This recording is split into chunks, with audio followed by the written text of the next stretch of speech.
Hello everyone. Today we will walk you through the R package Quantmod, which is a powerful tool for data retrieval, financial modeling, and especially visualization. So we went through multiple R packages while we were doing a project using financial data. So we went through BatchGetSymbols and Quantmod, both of which can retrieve financial data. So we first compared them. The benefit of using BatchGetSymbols over Quantmod functions get symbol, is that BatchGetSymbols cleans the financial data for several tickers. And additionally, in the Quantmod's get symbol, each stock will have its own object with different column names. And this makes it very hard to store data from several tickers into one single data frame. So in that way, batch get symbol is quite good. But batch get symbol has limited visualization options and limited options for which API could be used. For example, you can see here that batch get symbol only uses the Yahoo Finance API. On the other hand, QuantMod has options for built-in charting and technical indicators that make it ideal for exploratory data analysis in R. It can also get data from a lot of different APIs, which you can see here, like Bloomberg API, Alpha Vantage, Fred, Yahoo Finance, etc.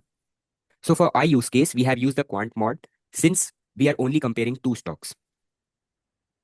So we started by setting up the R session, and we installed the quant mod package and then loaded the library. And then with quant mod, you can pull historical data directly from the API, which we showed earlier. And this allows for a quick access to time series data. So for this demonstration, we are using the stock data for Apple and NVIDIA. So the command retrieves and stores data as an object with daily stock information such as opening and closing prices, highest and lowest price, at which the stock was traded, the volume of shares traded, and the adjusted closing price. So now Tanmay will be talking about some of the functions in QuantMod, which we found useful while making this project. Hey guys, let's look at some key functions within the Quantmod package.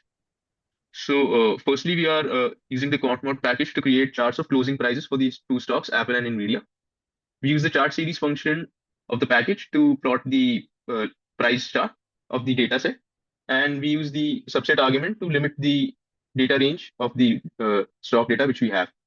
Additionally, we have also used the add estimate function to add the simple moving average for the 50-day time period and the 200-day time period. And this is the chart for the Apple dataset, and this is the one for NVIDIA. Now moving to the next function which we have used, which is the Bollinger Band. So similarly to the previous example, the chart series function is used to create the chart series uh, graph of the NVIDIA and Apple dataset. And we use the add B bands function to add the Bollinger Bands to the graph. Here, N is the SMA baseline average, which is generally 20, and SD is the standard deviation, which is used to generate the bands. So this is the Bollinger Bands graph for NVIDIA and for Apple. Now, the next function which can be implemented is the exponential moving average line. So similarly, like we used the add bands in the previous example, here we just use the add EMA function.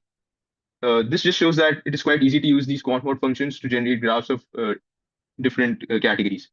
So here is the NVIDIA with 20-day MBA, and this is the one for Apple. Now, the package can also be used to create the relative strength index for both the stock data, Apple and NVIDIA. So the RSI graph is basically used to know whether the share was overbought or oversold after deciding the upper and lower thresholds. So these green line is the RSI line, and the y-axis is between the range 0 to 100. Now the next function which we used of the Quantmod package is the moving average convergence divergence indicator function, or the MACD indicator function. So similar to the previous examples, the chart series function is used to create the graph for the stock data, and the add MACD function is used to add the MACD indicator. It uses the three parameters fast, low, and signal, which is basically used to calculate the MACD indicator. So this is the one for Apple, and this is for NVIDIA. Now, lastly, we have used the cumulative returns function to generate the cumulative percentage pro. So over here, the daily return is calculated for both the stock data, and the comprod function of the package is used to generate the cumulative return over a specific time period.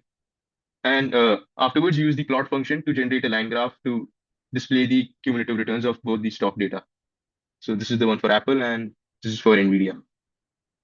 To summarize, Quantmod is an ideal package for quick and powerful visualizations in R, making it easy to explore time series data. While there are other packages like BatchGetSymbols, which are good for data retrieval, Quantmod's real strength lies in its visualization tools, which are very well integrated and easy to use and customize. Thank you so much for watching this video.